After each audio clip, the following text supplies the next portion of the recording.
Palestine, terre sainte pour les fidèles de 3 religions. Langues et panoramas dont les noms résonnent dans l'imagination et dans le cœur de millions de personnes. Politiquement, la Palestine était sous autorité britannique de juillet 1922 à mai 1948. Arabes et Juifs y vivaient côte à côte, pas toujours en parfaite harmonie, jusqu'au moment où la Grande-Bretagne a renoncé à son mandat de la Société des Nations. Un nouveau problème. Un exode de presque 1 million de réfugiés arabes. Chassés de leurs foyers et de leurs terres par les combats, les réfugiés s'entassent dans les ruines, utilisant même les abris les plus précaires. 750 000 réfugiés arabes de Palestine vivent dans des tentes de fortune dans le désert du Sinaï en Égypte, en Jordanie, en Syrie et au Liban. Les camps sont gravement surpeuplés et les abris offrent peu ou pas de protection contre les éléments. Et le territoire au sud de la Palestine connu sous le nom de bande de Gaza. Dans cette étroite bande de terre le long de la Méditerranée, 250 000 réfugiés sont entassés dans un espace de seulement 22 miles de long et 5 miles de large. Ce n'est pas une solution permanente.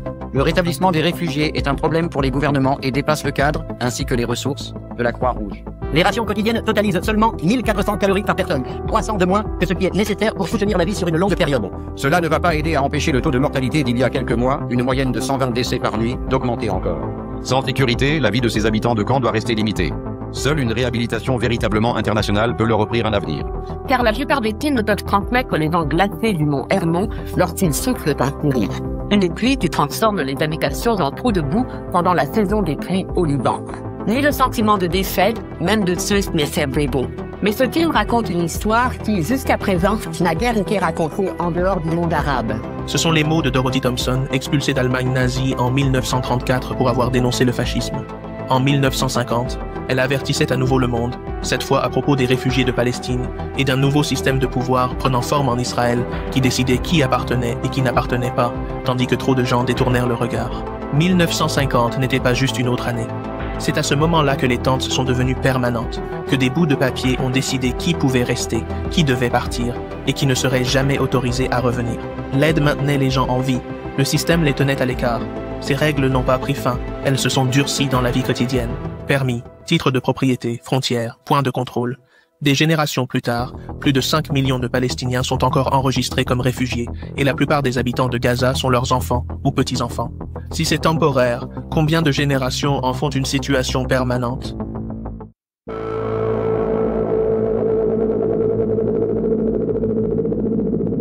Nous commençons l'année 1950 sous armistice, pas en paix. La ligne verte est une ligne de cessez-le-feu. Des commissions mixtes d'armistice, présidées par des officiers des Nations Unies avec les 2 parties à la table, enregistrent les plaintes, enquêtent sur les incidents et rendent des décisions.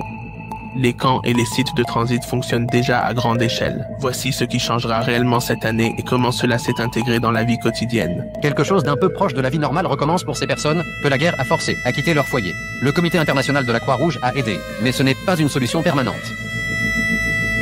La réinstallation des réfugiés est un problème pour les gouvernements et dépasse le cadre ainsi que les ressources de la Croix-Rouge. Sans sécurité, la vie de ces habitants de camps doit rester limitée. Seule une réhabilitation sur une véritable base internationale peut leur offrir un avenir. Tout d'abord, les lois qui ont réécrit la vie quotidienne. En mars, la loi sur les biens des absents a placé les terres étiquetées comme absentes sous la tutelle de l'État. En juillet, la loi sur l'autorité de développement a transmis ces dossiers de la tutelle à l'autorité de développement, puis aux organismes d'État ou au Fonds national juif. Également en juillet, la loi du retour a ouvert les portes à l'immigration juive et au traitement des dossiers. Dans les villes, les appartements enregistrés comme abandonnés sont attribués aux nouveaux arrivants sous des pouvoirs d'urgence. Dans les villages, les terres agricoles sont intégrées dans les plans de développement. Un absent présent peut être physiquement en Israël, mais légalement absent de son domicile d'origine. Le titre reste avec le tuteur. L'accès à un verger peut dépendre d'un permis journalier qui fixe l'itinéraire et les heures.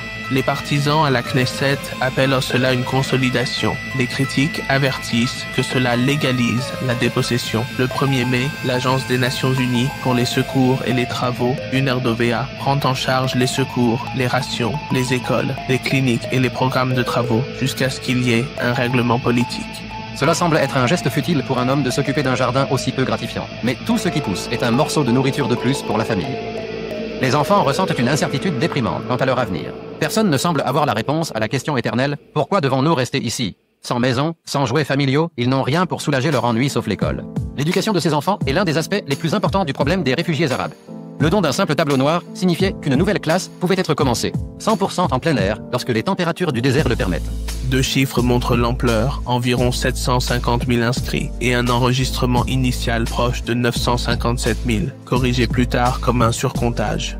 À la fin de l'année, plus de 60 écoles sont ouvertes. Les administrations hautes coordonnent avec l'UNRWA. L'Égypte gère Gaza. La Jordanie gère la Cisjordanie. Dans plusieurs villes, les dotations WACF fournissent des salles de classe ou des parcelles de cliniques, des couvre-feux et des permis, façonnent les prières du vendredi, les distributions alimentaires et les heures de clinique.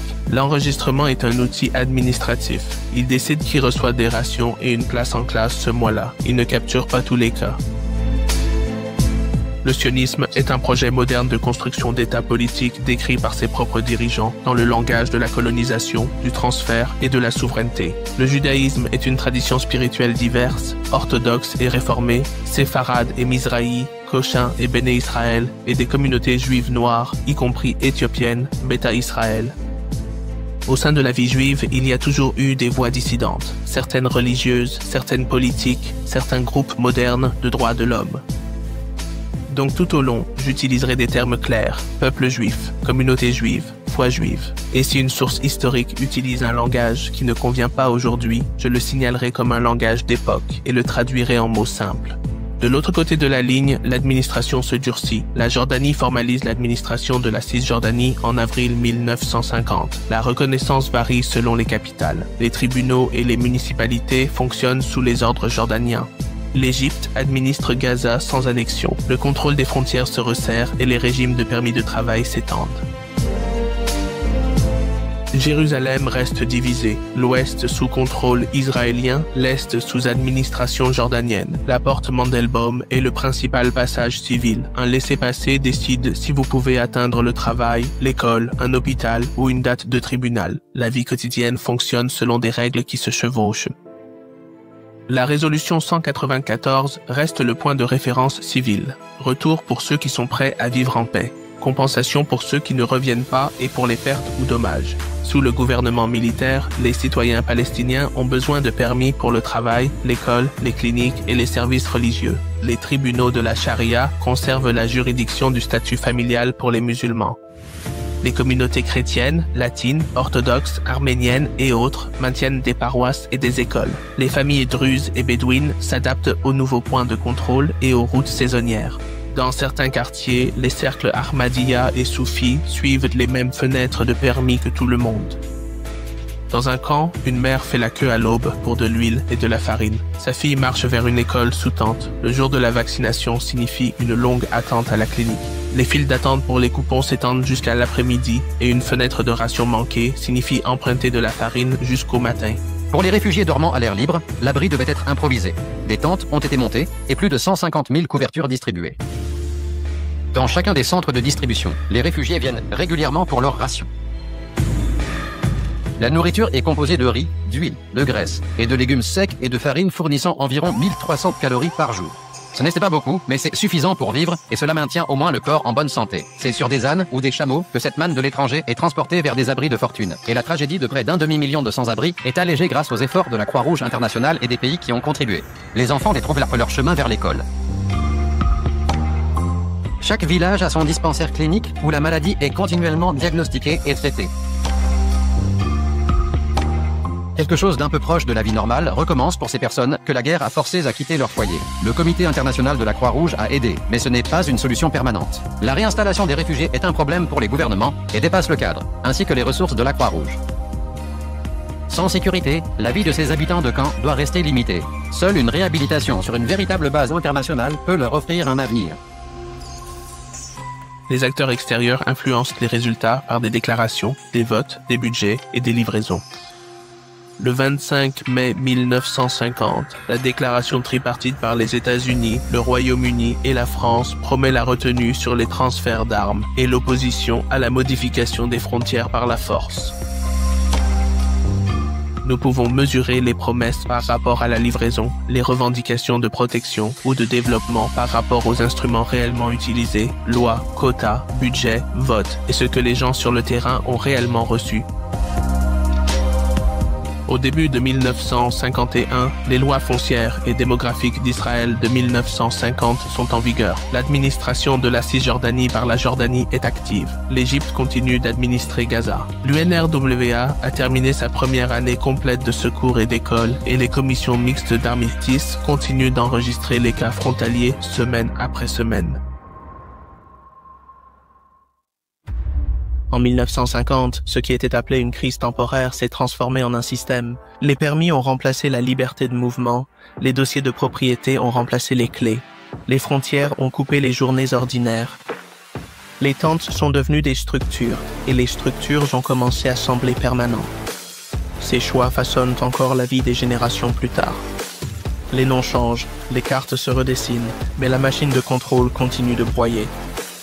L'effacement inscrit dans la loi, les villages vidés et renommés, les vérités enterrées par les puissances mondiales et les médias. 1950 n'était pas figé dans le temps. Le temporaire est devenu permanent. Les portes ne se sont jamais rouvertes. Et aujourd'hui, la Palestine est remplie de leurs enfants et petits-enfants, alors que l'éradication systématique se déroule en temps réel, tandis que les mêmes élites qui l'ont caché pendant des décennies se posent maintenant en sauveurs parce que le déni n'est plus possible. Comme l'avait averti Dorothy Thompson à l'époque, ce film raconte une partie d'une histoire qui a à peine été racontée en dehors du monde arabe. Le documentaire de 1950, Sands of Sorrow, capture cette réalité. C'est inconfortable, vital, et laisse le témoignage parler. Vous avez regardé Protayon. Si cela vous a aidé, veuillez partager, commenter et vous abonner. Plus Dieu rend la vérité plus difficile à ignorer. Restez curieux, continuez à apprendre et prenez soin de vous.